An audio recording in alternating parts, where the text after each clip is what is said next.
Good evening, everyone, and welcome to Late Night, Friday Night, Young at Heart. I'm Father James DeLucio, and you find me this night in Kearney, Nebraska, where I'm about to begin a parish mission of Luke Live for the Advent and Christmas portion.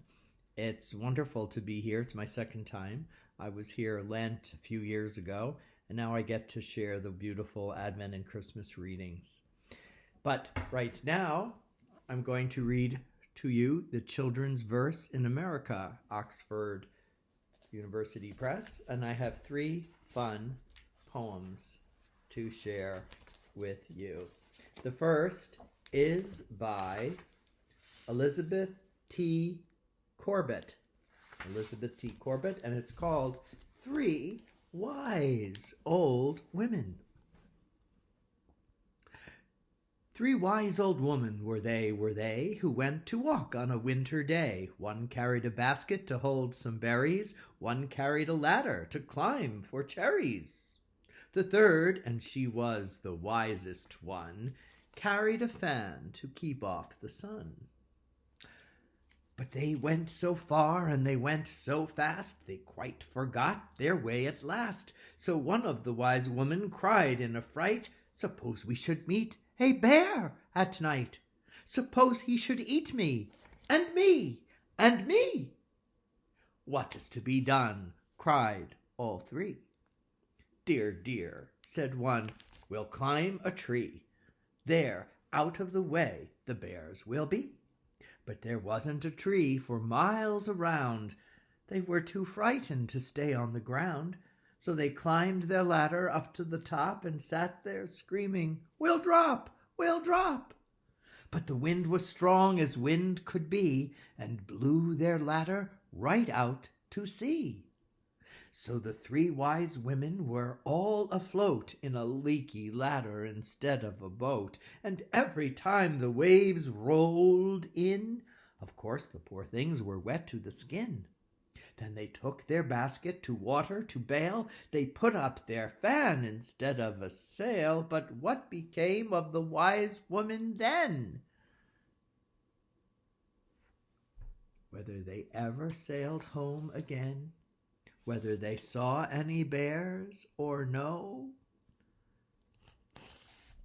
you must find out. For I don't know. Cute, huh? This is The Sloth. The Sloth by Theodore Roethke.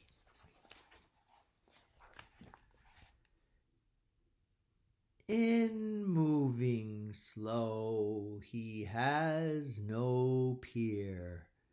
You ask him something in his ear, he thinks about it for a whole year.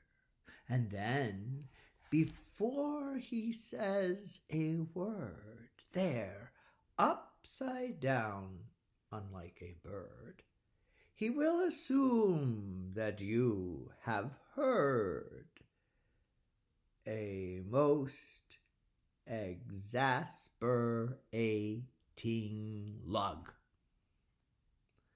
But should you call his manner smug, he'll sigh and give his branch a hug.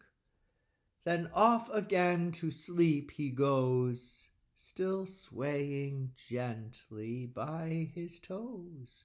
And you just know he knows he knows. Very good. And my last poem is by James Russell Lowell, called The Fountain. Into the sunshine, full of the light, leaping and flashing from morn till night, into the moonlight, whiter than snow, waving so flower-like when the winds blow, into the starlight, rushing in spray, happy at midnight, happy by day, ever in motion, blithesome and cheery, still climbing heavenward, never a-weary, glad of all weathers, still seeming best, upward or downward, motion thy rest, full of a nature nothing can tame, changed every moment, ever the same, ceaseless aspiring, ceaseless content, darkness or sunshine thy element. Glorious fountain, let my heart be fresh, changeful, constant, upward, like thee.